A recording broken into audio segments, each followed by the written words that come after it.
নমস্কার সবাইকে cook two বাইটে অনেক স্বাগত। আজকের পর্বে তৈরি করে দেখাবো চীনাবাদামের নাড়ুর রেসিপিটি। এই রেসিপিটি তৈরি করতে খুব বেশি সময় লাগে না, মাত্র 10 মিনিটের মধ্যে তৈরি হয়ে যায় আর কোনো রকম রান্না করা ঝামেলা ছাড়াই।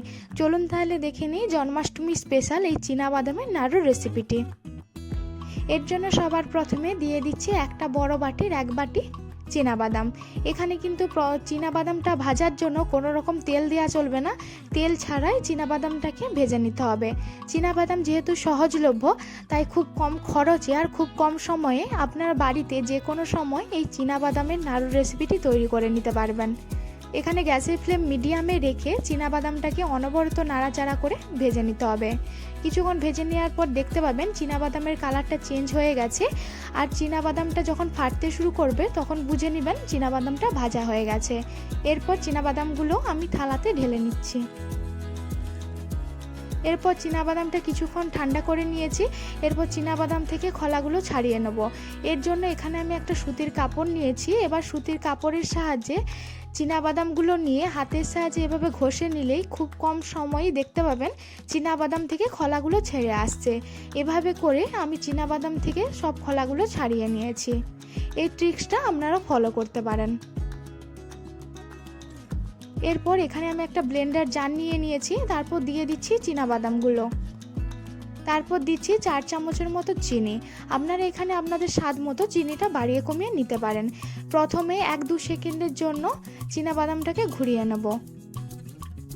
এখানে দেখিয়ে দিচ্ছি, দেখুন চীনাবাদামটাকে কিন্তু প্রথম অবস্থায় আমি খুব গুঁড়ো করে নিইনি, অর্ধভাঙা রেখেছি। তারপর এখানে দিয়ে দিচ্ছি 4টা গুঁড়ো করে রাখা এলাচ। আপনারা এখানে এই নাড়ুতে এলাচটা দেওয়ার চেষ্টা করবেন, এলাচটা দিলে ফ্লেভারটা কিন্তু খুব ভালো আসে। তারপর দিয়ে দিচ্ছি 1 থেকে 1.5 চামচের মতো গলিয়ে রাখা বাটার। আপনারা এখানে বাটারের পরিবর্তে ঘিও দিতে পারেন। তারপর 3-4 সেকেন্ডের জন্য ঘুরিয়ে নিয়েছি। দেখিয়ে দিচ্ছি, দেখুন এখানে চীনাবাদামটা অনেকটা আঠালো হয়ে গেছে। চীনাবাদাম থেকেও তেল ছেড়েছে আর বাটারটা দেওয়ার ফলে আঠালো ভাবটা তৈরি হয়ে গেছে। এই আঠালো ভাবটা তৈরি হওয়ার জন্য আমাদের নাড়ুর শেপটা তৈরি করতে খুব সহজ হবে। এরপর গরম থাকা অবস্থায় হাতের সাহায্যে এভাবে মেখে নিচ্ছি। আমি এখানে চিনি ব্যবহার করেছি, আপনারা চাইলে চিনির পরিবর্তে গুঁড়ো ব্যবহার করতে পারেন।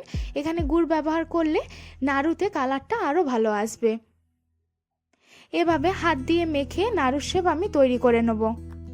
এভাবে কিছুটা নিয়ে হাতের সাহায্যে চেপটে গোল করে নিলে নাড়ুর শেপ তৈরি হয়ে যাবে। হাতে কোনো রকম তেল ব্রাশ করার দরকার নেই। এইভাবে আপনারা রেসিপিটি যদি তৈরি করেন কোনো রকম ঝামেলা ছাড়াই খুব কম সময়ে এই রকম নাড়ুর শেপটা আপনারা তৈরি করে নিতে পারবেন। আরেকটা তৈরি করে দেখিয়ে দিচ্ছি, দেখুন এইভাবে কিছুটা নিয়ে হাতের সাহায্যে এভাবে চেপটে গোল করে নিলে নাড়ুর শেপ তৈরি হয়ে যাবে।